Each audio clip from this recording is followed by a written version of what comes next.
Gracias por acompañarnos. Estamos en una emisión especial de Noticieros Televisa sobre la expansión del COVID-19. Importante anuncio de Emmanuel Macron, presidente de Francia, hace unos momentos.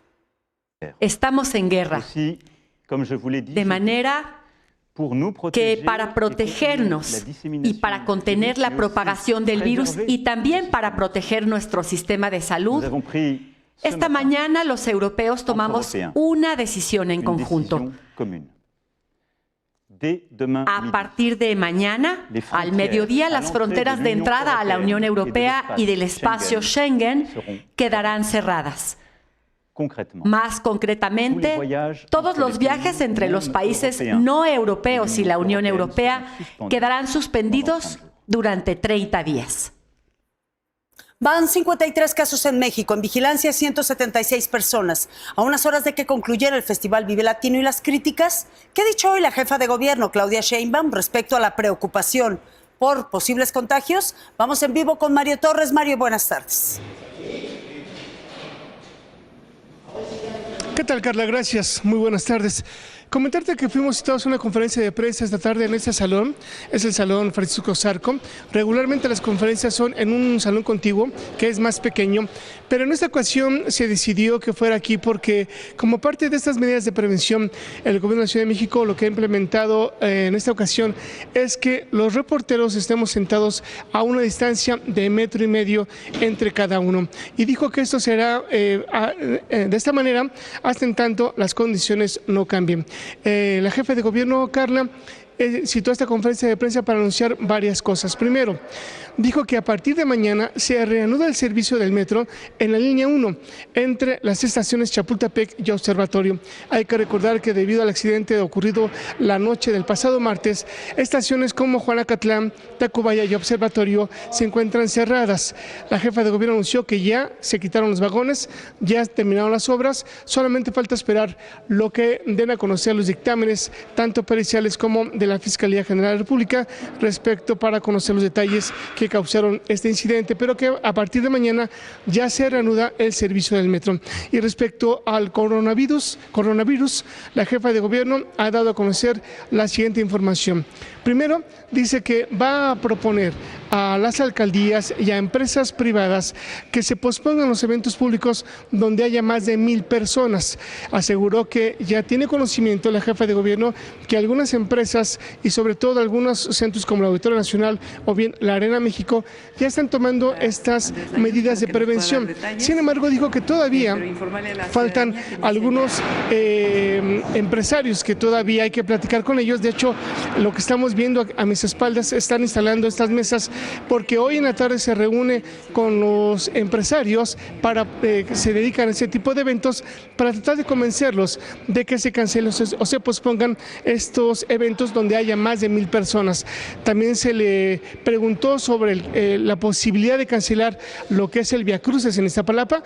La jefa de gobierno dijo que está en pláticas con la alcaldesa de Iztapalapa, Clara Burgrada, para que ella a su vez hable con los organizadores y todavía se da a conocer todavía qué va a pasar con este evento.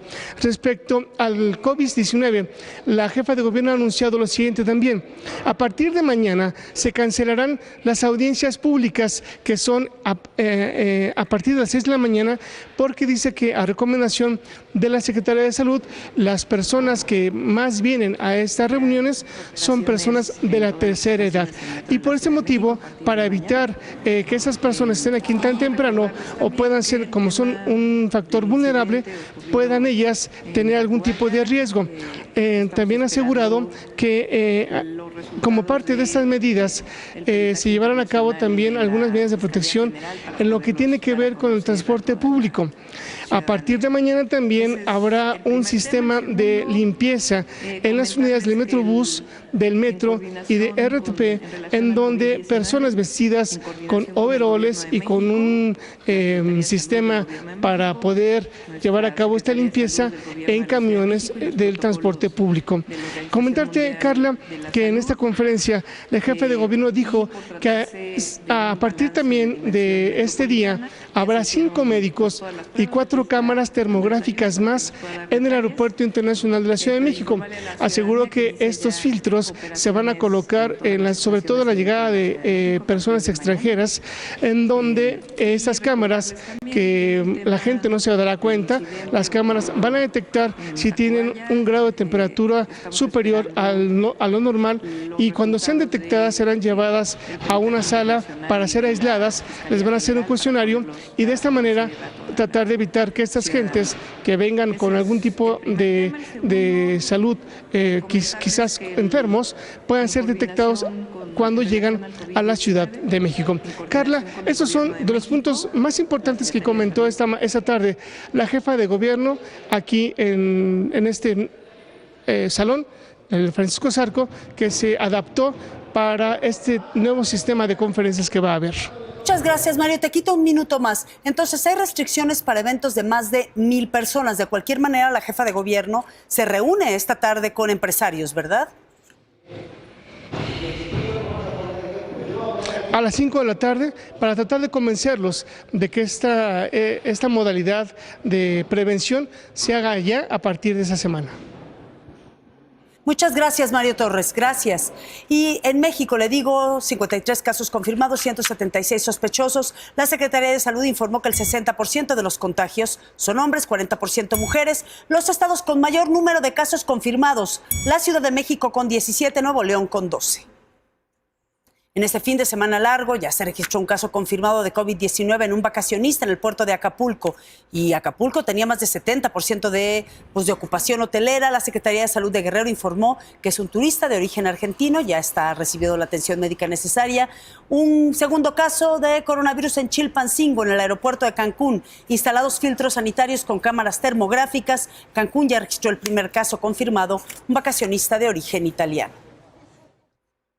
En Francia, Emmanuel Macron anunció fuertes medidas para contrarrestar el brote de COVID-19. Desde París, Kasia Viderco.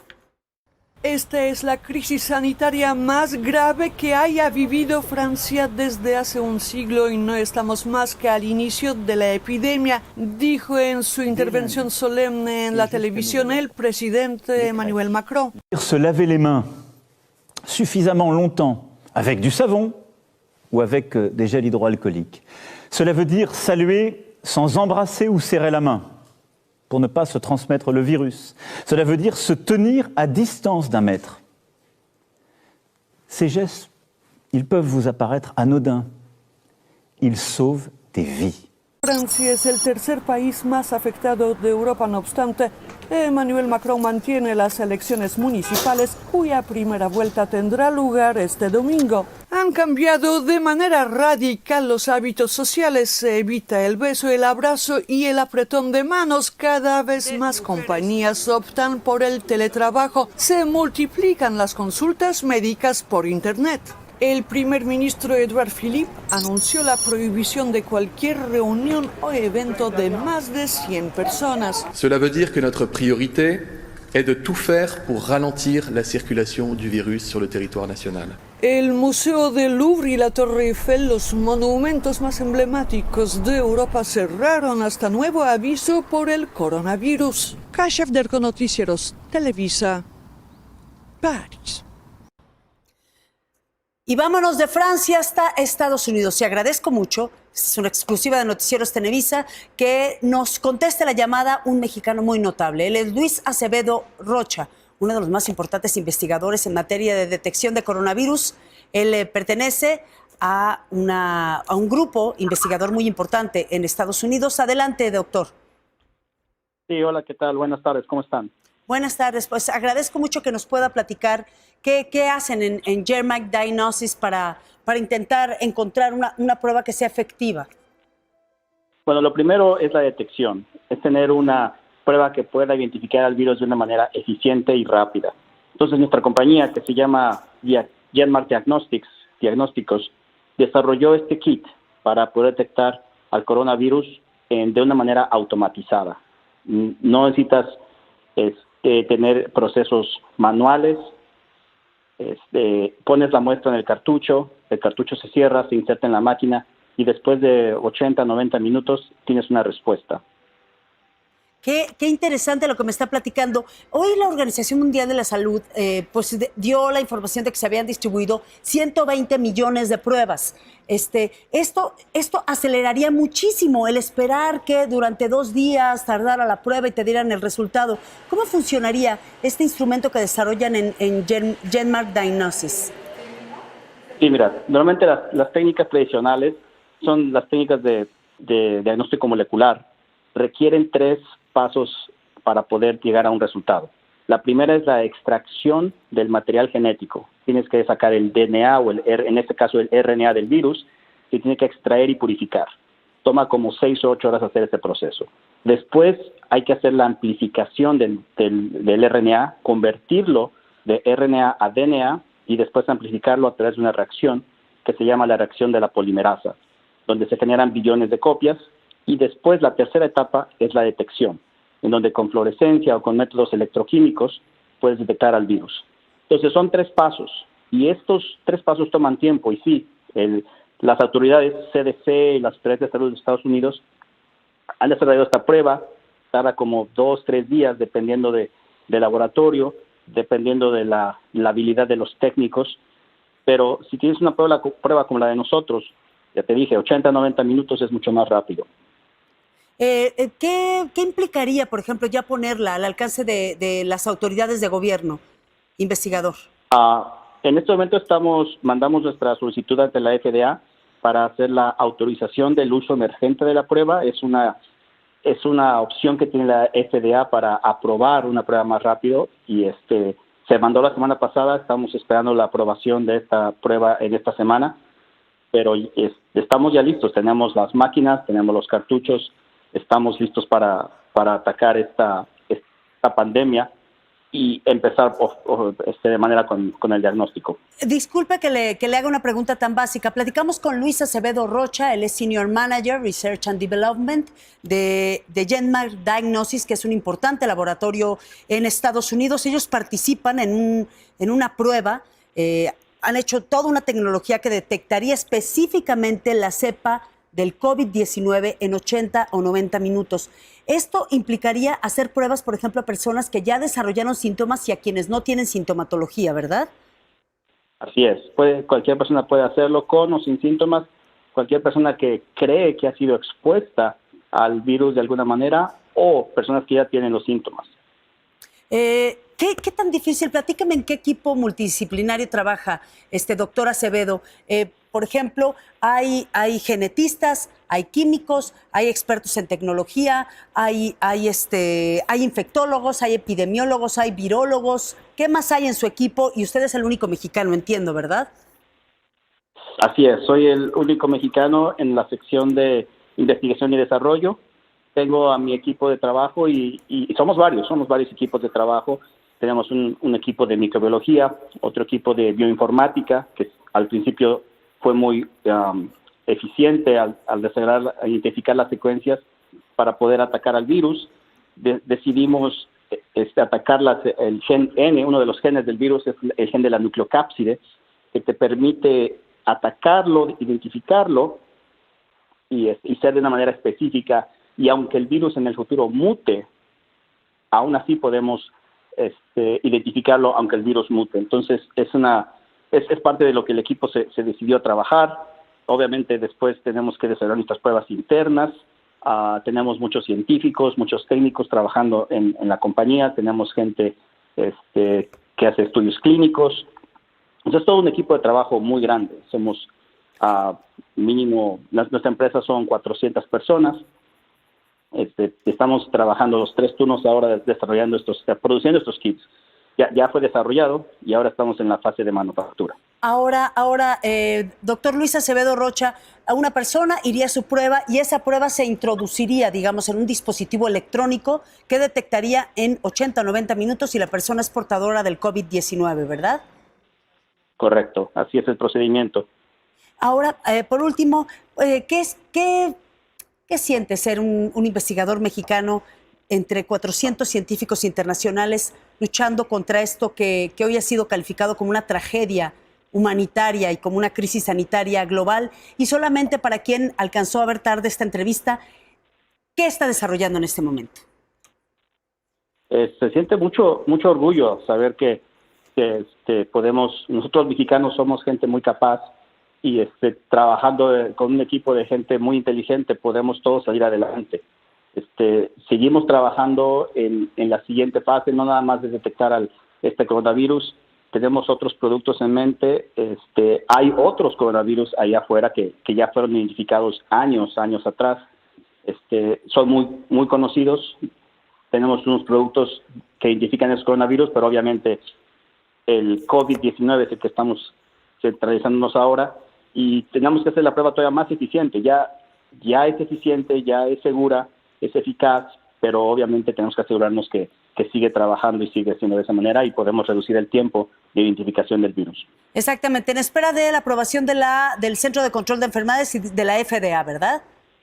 Correcto, estamos esperando la aprobación de la FDA. Muchísimas gracias, doctor Luis Acevedo Rocha. Ha sido un placer platicar con usted. ¿Podríamos hablar con usted otra vez en unos días? Claro que sí. Gracias. Gracias, el doctor Luis Acevedo Rocha, investigador en una prueba que detectaría COVID-19 en 90 minutos. Continúa la emergencia en Italia. Ya son más de 2,000 muertos. Solo en un día se registraron 368 fallecimientos. Pero ¿sabe usted que los hospitales están desbordados? Que las casas funerarias están desbordadas. ¿Qué ocurre hoy en las unidades de terapia intensiva? Valentina Larraqui, te escuchamos. Sí, muy buenas tardes. Pues mira, la situación de los hospitales es dramática, sobre todo en el norte de Italia y sobre todo en Lombardía, porque faltan lugares, faltan puestos de terapia intensiva. Ya no saben qué hacer, los hospitales se ven desbordados. El problema es que en estos momentos hay, financiación privada para tratar de montar urgentemente unos hospitales como hospitales de campaña con puestos para la terapia intensiva porque no se dan abasto. El problema es que el número de muertos sigue creciendo día tras día y en la región de Lombardía, por ejemplo, pues el número de fallecidos representa el 66% de los muertos de todo el país. Entonces, obviamente, los hospitales están pasando por serios problemas, sobre todo en terapia intensiva, y hay muchos doctores, muchos enfermeros que están dirigiendo llamados para ser ayudados porque muchos de ellos se han visto ya contagiados y falta material sanitario, faltan ventiladores, faltan mascarillas. Esta situación pues por lo que se refiere a los hospitales, pues es dramática, pero bueno, en este caso también la emergencia del coronavirus ha llegado. Perdimos a Valentina Larraqui, pero qué situación tan, como en sus palabras, tan dramática se está viviendo en Italia, en Washington. Anuncio del presidente Trump. Adelante, Ariel Mozazos. ¿Cómo estás, Carla Iberia? Buenas tardes a ti al auditorio. Hace poco más de una hora el presidente Trump anunció medidas de endurecimiento contra el avance del coronavirus y dice que la pandemia podría terminar. ¿Cuándo creen? Aquí está. I'm glad to see that you're practicing social distancing. That looks very nice.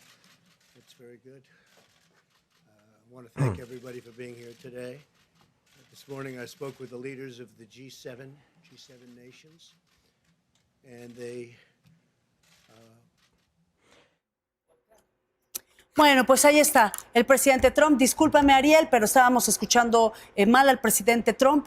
Resúmeme lo que dijo el presidente Trump. El tema de que no terminaría ahora, que podría extenderse hasta julio o agosto, las medidas efectivas, donde sí cerrarían accesos y donde no.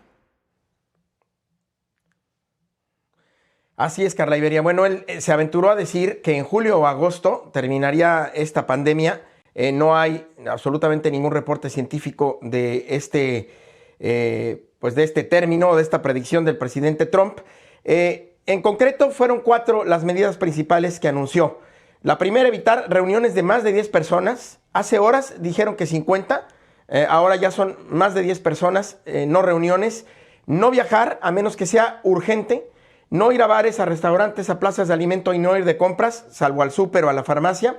Y quedarse a estudiar en casa. Esas son las medidas del presidente Trump y de la administración que anunciaron hace minutos aquí en la Casa Blanca contra el coronavirus. Ahora bien, en Seattle hoy se anunció que se aplicó a un paciente voluntario que no está enfermo de coronavirus una dosis de una posible vacuna contra el coronavirus. Las autoridades siguen confirmando que si esta es la buena, todavía tardaría aproximadamente un año para estar disponible al público en general y poderse aplicar masivamente. Eso con respecto a la vacuna. Y bueno, como ya habrás informado, hoy los mercados cayeron como si no hubiera piso. El Dow se desplomó casi 13%, 3,000 puntos, su peor caída desde 1987, a pesar de la intervención de la Fed ayer. Y los analistas acaban de estimar que las caídas recientes ya borraron el 96% del total de las ganancias durante el gobierno de Trump. El 96% del total de las ganancias durante el gobierno de Trump ya han sido borradas en los mercados financieros con estas caídas recientes en los días anteriores respecto a la incertidumbre del coronavirus. Las principales aerolíneas han dicho que podrían terminar el año en bancarrota porque no hay viajeros, Carla Iberia. En Estados Unidos tenemos hasta el momento 68 muertes por el COVID-19 y van poco más de 3,800 casos en toda la Unión Americana.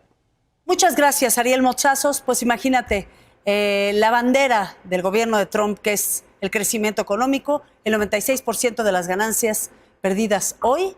Y pues yo ya nada más cuando me desperté y vi que la bolsa llevaba 10% de caída, ya mejor me seguí. Gracias, Ariel.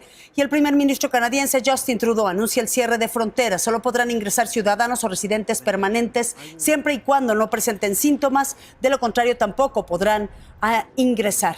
Anuncios de Trump, anuncio de Justin Trudeau, y agradezco mucho al doctor Arturo de las Fuentes, pues doctor en ciencias políticas y además un experto en fronteras en todo el mundo.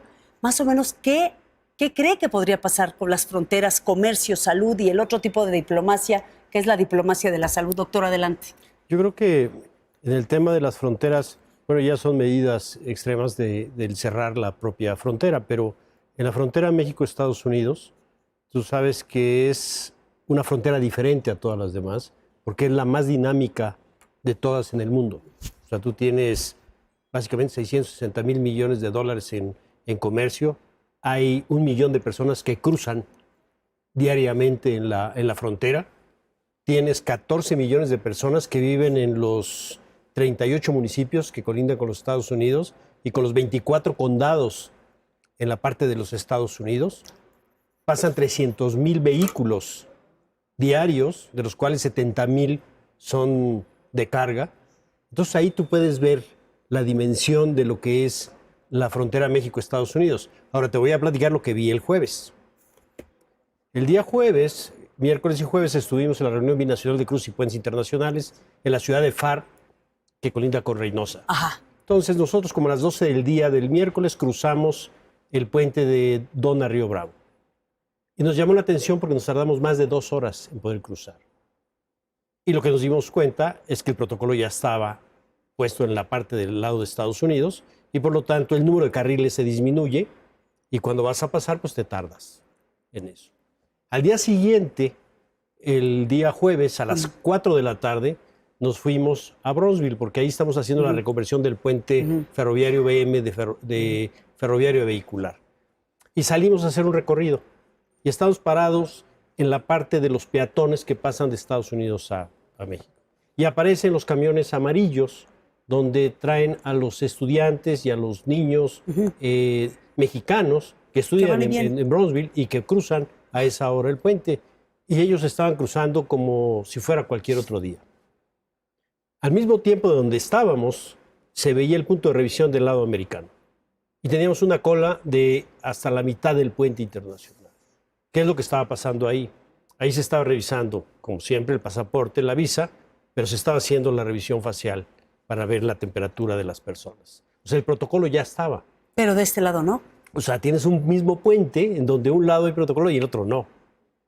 Entonces, ¿qué es lo que pasa? Pues que lo que tú necesitas es un protocolo de las autoridades de manera binacional. Tienes que hacerlo de los dos lados. Tú tienes 1 millón de personas que cruzan todos los días y siempre son los mismos. O sea, los que cruzan en la mañana son los que van a cruzar en la tarde.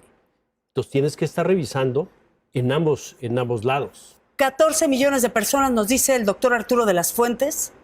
300,000 vehículos en toda la frontera entre México y Estados Unidos. Así es.